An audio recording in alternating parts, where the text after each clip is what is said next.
राजन, तू पूछता है आत्मा से शरीर जीवित है, तो फिर मन कैसे पैदा हुआ? और सुन, इस प्रश्न में ही तेरी पूरी उलझन छिपी है, क्योंकि तू मानकर चल रहा है कि पहले आत्मा है, फिर शरीर है और फिर कहीं से मन पैदा हुआ, जैसे तीनों अलग अलग चीजें हैं जिनका कोई क्रम है। पर अश्वक्र मुनि मुस्कुराते हैं और कहते हैं, हे राजन, ना कुछ पहले है ना कुछ बाद में, जो है वह एक ही चेतना का खेल है। अब इसे सीधे मत मान, पहले अपने अनुभव में देख।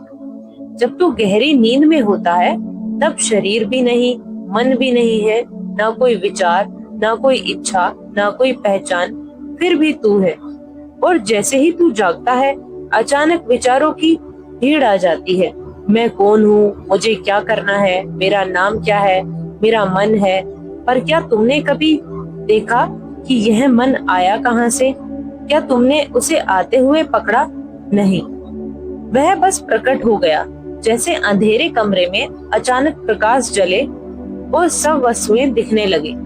राजन, यही रहस्य है। मन कोई ठोस वस्तु नहीं है जिसे बनाया गया हो, यह केवल विचारों का प्रवाह है।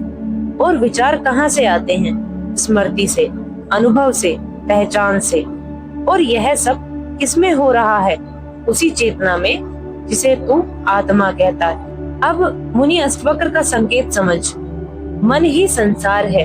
इसका अर्थ यह नहीं है कि बाहर कुछ नहीं है, बल्कि यह है कि जो कुछ तू अनुभव करता है वह मन के माध्यम से ही करता है। अब जब मन है तब संसार है, और जब मन शांत हो जाता है तब संसार भी लुप्त सा हो जाता है, केवल साक्षी बचता है। अब इसे ऐसे समझ जैसे एक शांत झील हो। जब पानी बिल्कुल स्थिर है तो कुछ भी प्रतिबिंब नहीं होता, पर जैसे ही उसमें लहरें उठती हैं, आकाश, पेड़, बादल सब दिखाई देने लगता है। अब क्या आकाश झील में पैदा हुआ? नहीं, वह पहले से था, केवल लहरों ने उसे दिखाया। वैसे ही चेतना स्थिर है और मन उसकी लहरें हैं जो अनुभव का संसार रचती हैं। अब तू पूछेगा, तो क्या मन आत्मा से पैदा हुआ? सुन, यहाँ पैदा होना शब्द ही भ्रम पैदा करता है, क्योंकि पैदा होना समय में होता है। पहले कुछ नहीं था, फिर कुछ हुआ, पर चेतना में समय नहीं है, इसलिए मन का पैदा होना भी एक दृष्टि का भ्रम है। जैसे स्वप्न में पूरा संसार एक साथ प्रकट हो जाता है। तू नहीं कह सकता कि पहले नदी बनी, फिर पहाड़ बना।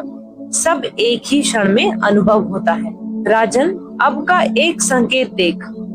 जब परिस्थितियां बदलती हैं, तो मन अलग अलग प्रतिक्रिया देता है, कभी खुशी, कभी दुख, कभी क्रोध। पर क्या तूने देखा है कि जो यह सब देख रहा है वह बदलता है? क्या नहीं, वही स्थिर रहता है। मुनि अष्टवक्र कहते हैं, हे राजन, तू मन नहीं है, मन तेरे सामने प्रकट हो रहा है। अब यदि तू मन को देख सकता है, विचार आते हैं जाते हैं, तो तू वह नहीं हो सकता। तू वह है जो उन्हें देख रहा है। अब एक और सूक्ष्म बात समझ। मन केवल विचारों का समूह नहीं है, यह एक आदत है। हर अनुभव को मैं कहना ही आदत। जैसे ही कोई विचार उठता है, मैं दुखी हूँ, मैं खुश हूँ, मुझे चाहिए, यही पकड़ मन को मजबूत बनाती है। वरना विचार तो आते जाते रहते हैं, जैसे आकाश में बादल। पर तो बादल को पकड़ लेता है और कहता है, यह मैं हूँ, और यही बंधन है।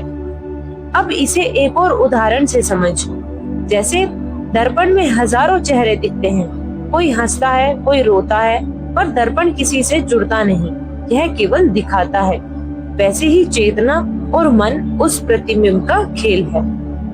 अब तू पूछेगा, यदि मन केवल तरंग है तो यह इतना शक्तिशाली क्यों लगता है? क्योंकि तू उसे सच मान बैठा है। जैसे स्वप्न में एक छोटा सा दृश्य भी वास्तविक लगता है, और तू डर जाता है, भागता है, पर जैसे ही तू जागता है सब समाप्त हो जाता है। राजन, अभी तू मन के स्वप्न में है, इसलिए यह वास्तविक लगता है। अष्टवक्र मुनि कहते हैं, हे राजन, यह संसार मन का प्रक्षेप है। अब जब मन है तब यह सब है, और तब मन शांत होता है तब केवल तू बचता है, साक्षी। अब धीरे धीरे यह स्पष्ट हो रहा है, आत्मा से शरीर जीवित है और मन कोई अलग सत्ता नहीं है। यह उसी चेतना में उठी हुई लहर है जो तू उसे मैं कहकर पकड़ लेता है, और यही पकड़ तुझे बांध देती है। अब तेरे भीतर अगला प्रश्न उठता है, यदि मन केवल एक तरंग है तो यह मुझे बांध कैसे लेता है? यह इतना शक्तिशाली क्यों लगता है, और क्या इससे पूरी तरह मुक्त हुआ जा सकता है? यही रहस्य अब आगे खुलने वाला है। राजन, अब तू उस जगह पर खड़ा है जहाँ समझ और अनुभव के बीच की दूरी दिखाई देने लगती है। तूने सुन लिया कि मन कोई ठोस वस्तु नहीं, केवल विचारों का प्रवाह है। तूने यह भी देख लिया कि यह चेतना में उठती हुई तरंग है। फिर भी तेरे भीतर प्रश्न उठता है, यदि मन इतना ही अस्थायी है तो यह मुझे बांध कैसे लेता है? यह इतना शक्तिशाली क्यों लगता है? तो सुन, यही वह गांठ है जहां अज्ञान अपनी सबसे सूक्ष्म चाल चलता है। अष्टवक्र मुनि कहते हैं, हे राजन, मन की शक्ति उसके होने में नहीं, तेरे विश्वास में है। अब इसे गहराई से समझ। मन अपने आप में कुछ नहीं, पर तू उसे सच मान लेता है, और वही मान्यता उसे बल देती है। राजन, इसे ऐसे समझ जैसे अंधेरे में पड़ी रस्सी को तू सांप समझ ले। उसका अनुभव तो पूरा हुआ। वही मन है, एक कल्पना, एक धारणा जिसे तूने सच मान लिया, और वही तुझे बांधने लगी। अब का संकेत समझ, अविद्या ही बंधन है, अर्थात अज्ञान ही बंधन है। मन नहीं बांधता, मन के बारे में तेरी गलत पहचान बांधती है। जैसे ही तू कहता है मैं मन हूँ, उस क्षण तू हर विचार, हर भावना से बंध जाता है। अब कोई भी छोटा सा विचार तुझे हिला देता है। कोई तुझे कुछ कह दे तो तू नाराज, कोई प्रशंसा कर दे तो तू खुश हो जाता है। अब देख, विचार वही है पर तू उनसे जुड़ गया, और यही जुड़ना बंधन है। राजन, अब एक पौराणिक कथा से समझ। एक व्यक्ति ने वर्षों तक ध्यान किया, पर उसका मन शांत नहीं हुआ। वह एक ऋषि के पास गया और बोला, मेरा मन बहुत चंचल है, मैं क्या करूं? ऋषि ने कहा, उसे मत रोक, केवल देख। वह व्यक्ति चौंक गया, यदि मैं उसे नहीं रोकूंगा तो वह और भागेगा। ऋषि मुस्कुराए, वह अभी भाग रहा है क्योंकि तू उसे रोकना चाहता है। कुछ समय बाद वह व्यक्ति वापस आया और बोला, जब मैंने उसे देखना शुरू किया तो वह अपने आप धीमा हो गया। राजन, यही रहस्य है, जिससे तू लड़ता है वह मजबूत होता है, जिसे तू देखता है वह ढीला पड़ जाता है। अष्टवक्र मुनि कहते हैं, हे राजन, मन को जीतने की आवश्यकता नहीं, उसे समझने की आवश्यकता है। अब समझ, मन को नियंत्रित करना कोई स्थायी समाधान नहीं, क्योंकि जैसे ही तू ध्यान हटाएगा वह फिर सक्रिय हो जाएगा। पर यदि तू जान ले कि मन तू नहीं, तेरी आदत में है, तू हर विचार को पकड़ता है, हर भावना को अपना मानता है, यही आदत उसे मजबूत बनाती है। यदि तू एक क्षण के लिए भी इसे देख ले तो अब वह पहले जैसा शक्तिशाली नहीं लगेगा, क्योंकि तू उसे देख रहा है, उसमें खो नहीं रहा। राजन, अब तेरे भीतर अगला प्रश्न उठता है, यदि मन केवल आदत है, यदि यह मेरे विश्वास से मजबूत होता है, तो क्या इसे पूरी तरह समाप्त किया जा सकता है? क्या ऐसा संभव है कि मन रहे और वह मुझे छू भी ना सके?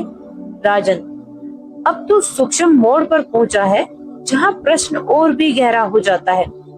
यदि मन केवल आदत है, केवल विचारों का प्रवाह है, तो क्या इसे पूरी तरह समाप्त किया जा सकता है? क्या ऐसा संभव है कि मन रहे पर वह मुझे छू भी ना सके?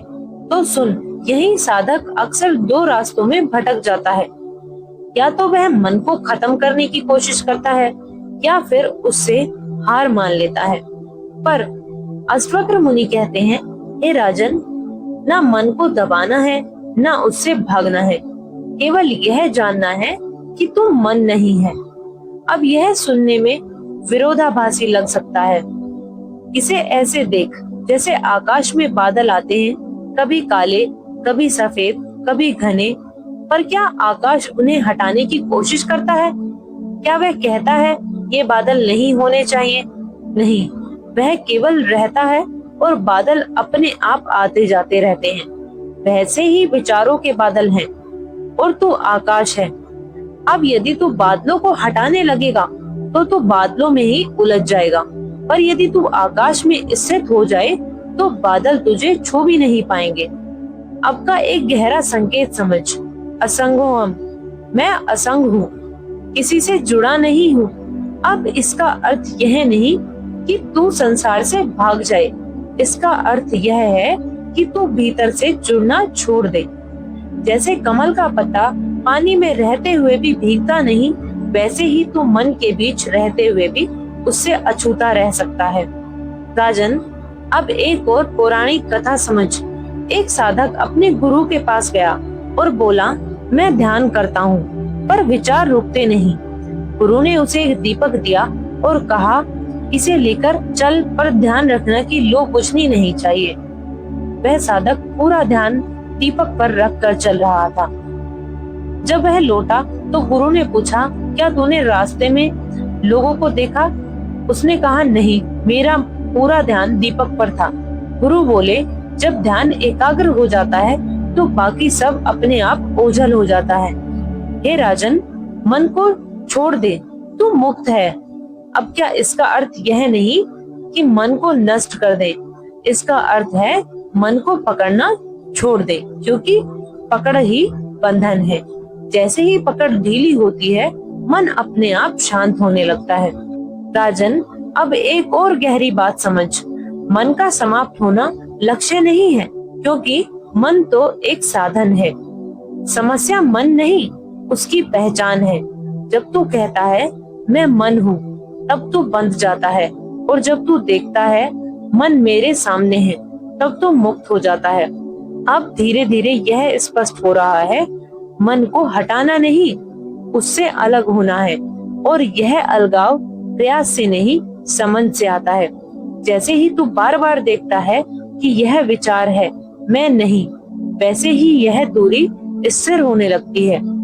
और एक समय ऐसा आता है जब विचार आते हैं पर तुझे छू नहीं पाते, वे केवल आते हैं और चले जाते हैं, जैसे हवा बहती है पर आकाश को छू नहीं पाती।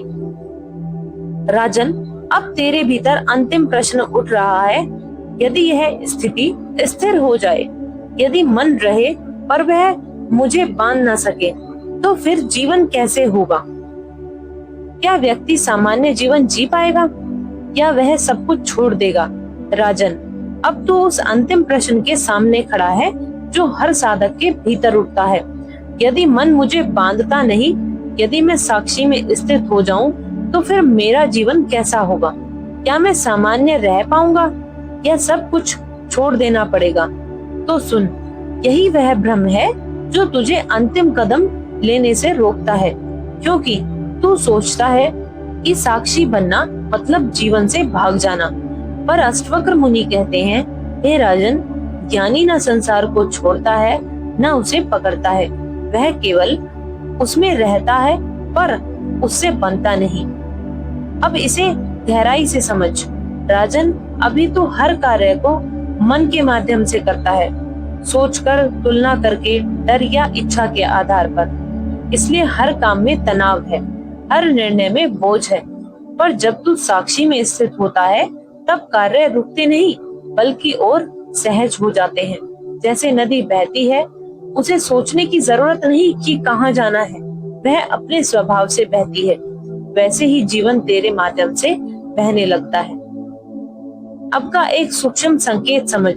जब श्री राम राज्य में होते हैं तो पूरी जिम्मेदारी निभाते हैं, और जब वो वन में होते हैं तो वही सहजता बनी रहती है। परिस्थिति बदलती है पर उनका भीतर नहीं बदलता। यही साक्षी की पहचान है। बाहर कुछ भी हो, भीतर स्थिरता बनी रहती है। अब का एक संकेत है स्थिर प्रज्ञ, वह जो हर स्थिति में समान रहता है। अब इसका अर्थ यह नहीं कि वह भावहीन हो जाता है, बल्कि वह भावों को आते जाते देखता है। वह हंसता भी है, रोता भी है, पर भीतर एक साक्षी बना रहता है जो इन सब से अछूता है। राजन, अब एक पौराणिक दृष्टांत समझ। एक संत के पास एक व्यक्ति आया और बोला, मैं संसार छोड़कर जंगल जाना चाहता हूँ ताकि मुझे शांति मिल सके। संत ने पूछा, क्या तू अपने मन को भी यही छोड़ पाएगा? वह चुप हो गया। संत बोले, यदि मन साथ है तो तू जहाँ भी जाएगा वही उलझन साथ जाएगी, और यदि मन से दूरी हो जाए तो तू यही मुक्त है। राजन, यही सच्चाई है। मुक्ति स्थान बदलने से नहीं, दृष्टि बदलने से आती है। अश्वक्र मुनि कहते हैं, हे राजन, तू सदा मुक्त है। अब इसका अर्थ यह है कि तुझे कुछ नया बनना नहीं, केवल यह देखना है कि तू पहले से ही मन से अलग है, और जैसे ही यह समझ स्थिर होती है वैसे ही जीवन बदल जाता है, बाहर से नहीं भीतर से। राजन, अब तू देख, जब तू किसी कार्य को बिना ज्यादा सोचे पूरे ध्यान से करता है तब वह कितना सहज हो जाता है, और जब तू उसे पकड़ कर करता है, मुझे सही करना है, मुझे सफल होना है, तब वही काम भारी हो जाता है। यही अंतर है मन से जीने और साक्षी में जीने में। अब धीरे धीरे यह स्पष्ट हो रहा है, साक्षी में स्थित व्यक्ति निष्क्रिय नहीं होता, बल्कि उसकी क्रिया सबसे शुद्ध होती है, क्योंकि अब वह प्रक्रिया से नहीं स्वभाव से करता है। जैसे एक वृक्ष फल देता है, वह किसी से कुछ पाने के लिए नहीं, वह देता है क्योंकि देना उसकी प्रकृति है। वैसे ही ज्ञानी का जीवन होता है, वह करता है पर बिना कर्तापन के, जीता है पर बिना पकड़ के। राजन, अब इस पूरे ज्ञान का अंतिम सार सुन। आत्मा से शरीर जीवित है, पर मन उसी चेतना में उठी हुई तरंग है जो तू वहां नहीं है। तू साक्षी है।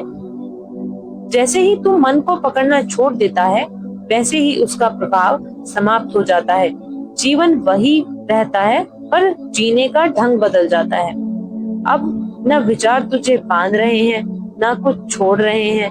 यही मुनि अष्टवक्र का ध्यान है, यही सच्ची स्वतंत्रता है, और यही वह अवस्था है जहाँ मन रहते हुए भी तुझे छू नहीं पाता, और तू पहली बार वास्तव में मुक्त होकर जीता है। हरे कृष्ण।